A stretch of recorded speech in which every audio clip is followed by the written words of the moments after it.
Welcome to Morbid Moonlight at the Movies, where I am going to be reviewing some of the latest horror releases, and today it's time to kick off another new year with the first horror film of 2022 that I've seen, and that honour goes to a film called The Free Fall from director Adam Stillwell, this being his second film after 2016's The Triangle, which I admit I haven't seen. So, The Free Fall is a film that opens up with a young woman named Sarah coming home one day and seeing her mother kill her father, then commit suicide. Of course, this has a profound and lasting effect on Sarah, who we next see cutting her wrists in a bathtub, before we then jump cut to her waking up in bed, where it appears that her husband, played by Shawn Ashmore, has saved her from the brink of death, and is now going to look after her as she recovers and tries to deal with the trauma of what she's seen and what she's done to herself. Her husband, Nick, hires a housekeeper/maid type woman named Rose, played by the amazing Jane Badler, to look after Sarah. But Sarah continues to be plagued by this increasingly disturbing series of visions, nightmares and flashbacks which kind of begin to interweave and intermingle with reality as her own personal darkness threatens to swallow her up completely. So, The Free Fall is one of those films about a lead character with a kind of fractured mental state, where we basically spend most of the film in Sarah's head, jarred about from nightmare to nightmare as she is. It's a film that's dealing with psychological issues rather than with anything concrete in terms of dramatic plot developments. That means that we get a series of quite shocking dreams, hallucinations and visions, none of which ultimately mean anything in themselves other than to show us that Sarah is phasing out of reality, which means that a great deal of the first kind of 2/3 of the freefall consists of scary visuals, immediately followed by either Sarah suddenly waking up or going as she snaps back to reality. Most of the scary images don't really mean much in themselves or are particularly that memorable. But in between the scenes that show us Sarah dealing with her hideous visions, we get scenes of Sarah and her husband talking over her trauma, and these scenes have very much got that kind of Rebecca gaslighting kind of feel to them, where her husband is made to seem controlling and cold and sinister. And I think that, without spoiling the direction that this film does go, your money is absolutely on Shawn Ashmore turning out to be a scumbag, because the film as a whole has clearly got such a low opinion of his character. Now, Shawn Ashmore is one of those actors who, I'll be honest, I've never been really that impressed by. I think that in another world, he could totally have ended up as just another face on the CW, just this kind of bland, pretty boy with nice hair and very symmetrical features. I'm not saying that's necessarily a bad thing, but I just think that he's more convincing as a kind of lightweight Mr. Nice Guy type, rather than as somebody with any great depth. But I suppose that I can see why the director chose him, even if I personally can't say that I've ever been really blown away by anything that Shawn Ashmore's done. He's pretty much called upon to be icy and brittle, and to smile and say encouraging things in a way that suggests that he is quite sinister. No spoilers. I think that the character of Rose is a lot more interesting, basically because I think that she's played by a character actress with a lot more depth, who is of course Jane Badler of V fame. Like Shawn Ashmore's character, she is basically a variant on the Mrs. Danvers character from Rebecca, who is this kind of sinister, judgmental figure who's thrust into our character's domestic space, and who is called upon to stir things up and to generate drama. In fact, for quite a lot of the freefall, definitely the first kind of half or so, there is a danger that you're just watching a remake of Rebecca, which I don't think that anybody really wants. Thankfully it's more than that, but it definitely owes a lot to that particular school of films. So, is The Free Fall any good? Well, for one thing, it is very stylishly directed, and it uses its limited cast of characters and single location to good effect. It cuts out unnecessary filler, and it definitely puts all of its probably quite modest budget on screen.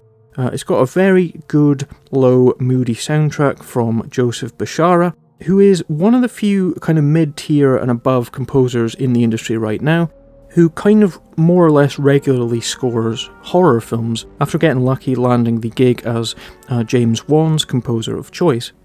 I'd say the acting is serviceable enough. I've seen better, I've seen worse. It serves the needs of the film, let's just say. But to be honest, I think The Free Fall is a little bit light. In terms of what we actually get for a story like this, in terms of the amount of plot development that we get, which is almost none, this could really have been a short film. Essentially, my problem is this. For, I'd say about the first kind of half hour of this film, and it's only just over 80 minutes overall, basically nothing happens. We get a series of visions and flashes of horrible things that Sarah sees, and then she goes back to wandering around in a haze, looking queasy and fearful, then having a sinister conversation with her husband, then having a pointed exchange with her housekeeper. We repeat all of this for about an hour, then we finally actually start getting things explained to us. The problem is that for the whole first hour, we're really waiting to see what that explanation is. We're waiting for something meaningful to happen that will show us in what direction this film is going to go. And it takes a very long time to get going. I'd say that you could basically take all of the scenes in the first hour of the freefall, mix them all up in a random order, and you'd still get essentially the same result. It's not a long build-up, it's just a series of repetitions that you don't buy into because you're too busy waiting to see what the explanation is.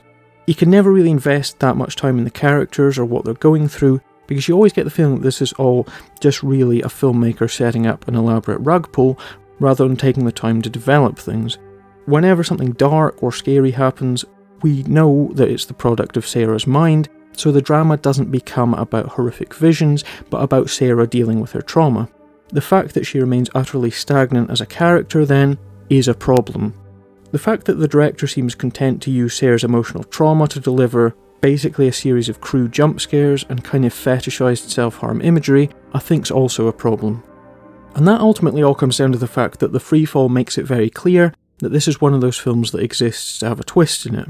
That means that we're always questioning everything that we're seeing on screen, rather than believing in these characters as real, complex people dealing with real problems, but more as just set dressing for the director's big sleight of hand, when he finally chooses to reveal what it's actually been about all along. And that means that structurally, the freefall doesn't have a beginning, a middle and an end, or even a series of interesting plot twists along the way to keep you going, but instead, a big long shaggy dog story that then has a twist at the end. So to some extent, a film like this is ultimately going to rest on the strength of its twist. And I will admit that I think that it's actually a pretty decent twist. You can probably guess roughly the kind of territory that it's heading towards, but it probably manages to turn out to be just unique enough that I don't think that it's a twist that I have ever seen before in any other film. Does that make it worth the wait? Well, it does and it doesn't. It is a pretty cool twist, one that will probably make you go, huh. Then you'll start to think back on the film and see if it all adds up, or if it's just rug pulling for its own sake. For me, and this is quite hard to pinpoint without just busting out the spoilers, but it's the kind of ending that makes me think that the hour of build-up was actually less worth it than if there had been a more predictable ending, because it makes you realise that a lot more could have been done than just the series of vague, repetitive visions that we had for the first chunk of the freefall. It makes the majority of the film seem even more padded because the ending's so good, which is weird. There are really good scenes in this, there are some really cool horror moments and creepy shots, and a cleverly plotted reveal. And that means that sitting through an hour of generic jumpscare schlock and gaslighting 101 is even more of a waste of time, because this is a film that's made by a director that's capable of way more than that. It feels like it's a film that's kind of pussied out by going for the mainstream approach, by trying to be as bland as possible with its horror, and go for that kind of safe, it could all just be in our head approach, that I always think screams of cheap, safe, apologetic horror, when what I really want is just something that's big and bold and intense. So I think that overall the freefall is pretty forgettable, and it's really lacking in that strong, distinct feel to it that it could have had if only it had chosen to rely more on its horror elements and less on this kind of vague, woolly trauma porn and TV movie level psychodrama. I think that overall, I'm going to come in at a 5.5 out of 10 for the freefall, which isn't really that great of a start for 2022 for sure. It's not a film that I hated by any means, I do think it had potential, and it's decently made, enough so that I think that it's the kind of film that would probably work better for a non-horror crowd with its pretty male model star and kind of blend of knee-jerky jump scares and teary emotional scenes. For me though, I really need a horror film to have more of a sense of identity, to be more memorable than just a series of interchangeable, meaningless scenes. I need more of a sense of progression to keep me going through an actual feature-length film, which this really hasn't got. And for a film with basically 3 characters in it, there's really not much to latch onto with any of the 3 of them. It's very woolly and it's very nondescript. And that means that it's hard to really say that it's worth sitting through. So, would I recommend it? I'd have to say, maybe, if you've got an awful lot of patience. So there you go then, The Freefall, the first new horror film of 2022 for me so far, and a film which, by definition, is, for a very short period of time, going to be the best horror film of 2022 for me. Can't say that it's going to be holding on to that title for much longer though, unless this is an absolute shitter of a year, but I don't even want to think about that possibility. I can confidently say that bigger and better things are going to come soon, and it would be great if you join me for more reviews and analysis in the future. If you're still around, maybe think about subscribing to Morbid Moonlight. That would be a fantastic treat for my good self should you choose to do so, but even if you don't, hopefully we will speak again soon, so take care and we will see you next time.